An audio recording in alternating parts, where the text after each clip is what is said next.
Welcome to the Jeff and Brent Show.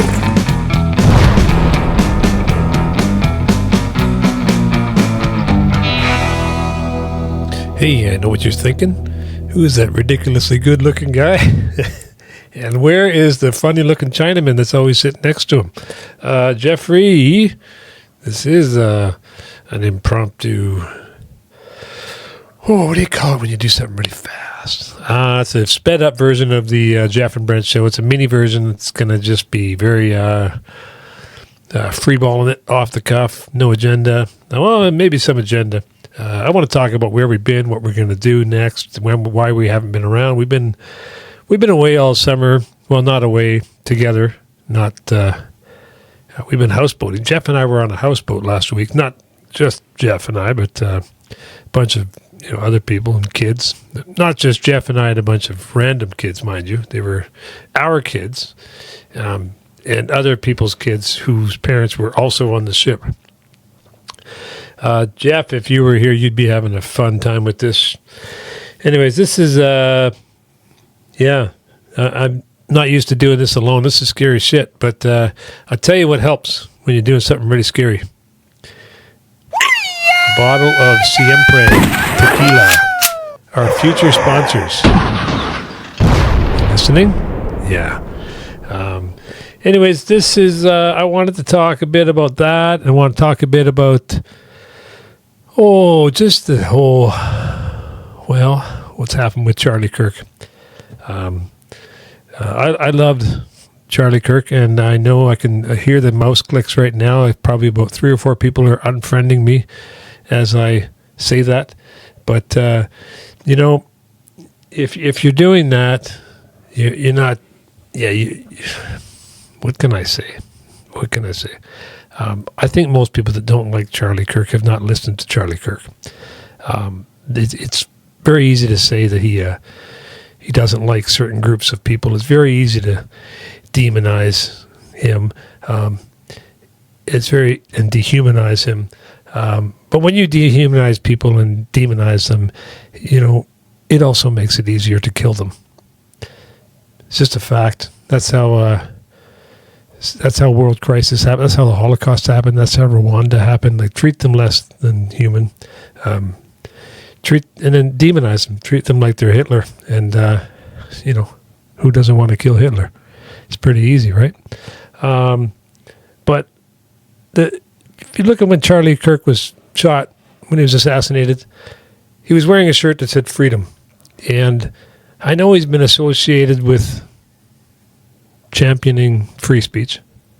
As a guy who enjoyed listening to him get into debates with people, I have found more that he's not being recognized enough for this, but he was more for freedom of thought.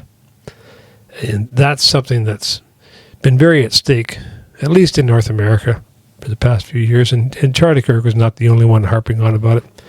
But you can't... Accepting people for who they are is one thing. Being forced to believe that is another. Being told that you must believe. Like if a friend tells me that, I've had friends do this, not a lot, but I mean, I know a couple people that identify as a man or a woman when they might be the opposite. And, if they ask nicely, sure, I will address them as that. But where Charlie Kirk drew the line was when you insist that I must believe that you are this, when I don't. It's really, it's not hateful. Truth is not something that you get your truth and I get my truth.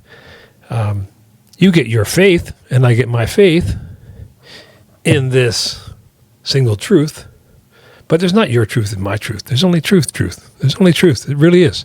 I don't know if we're ever going to reach that same conclusion at the same time, whether we're left, right, Democrat, Republican. I'd like it if we weren't even labeled with those things one day. What if we just had different opinions and they just came from a deeper place in our being? we didn't get judged on who we like. I shouldn't get judged on, I like Charlie Kirk.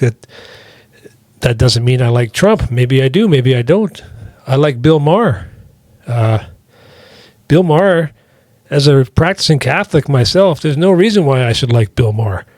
But I don't like everything Bill Maher says. I like some things he says, and why can't we just kind of walk away with that and be more like that? These are some really rambling, unorganized thoughts that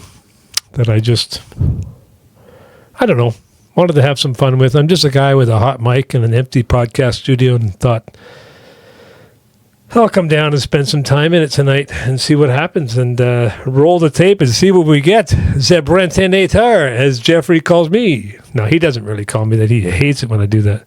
So he'll be back on here soon. We're probably going to try and get back in the podcast studio next week.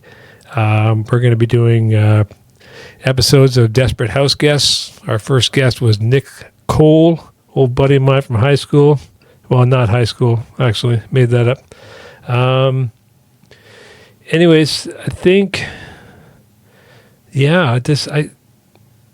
I'll add to this, maybe I won't. I don't know.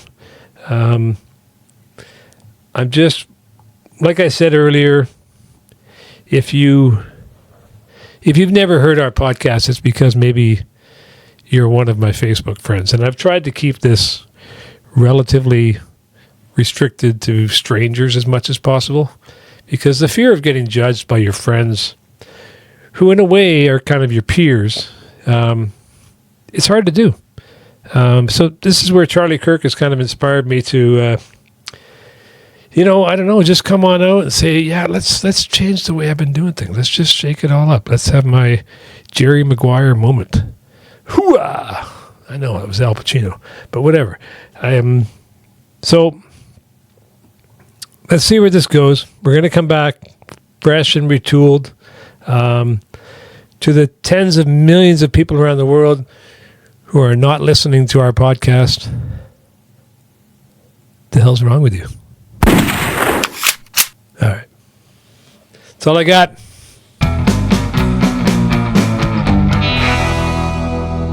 That's what it's about. New York, Italians, Jews, Irish, whatever the hell you are.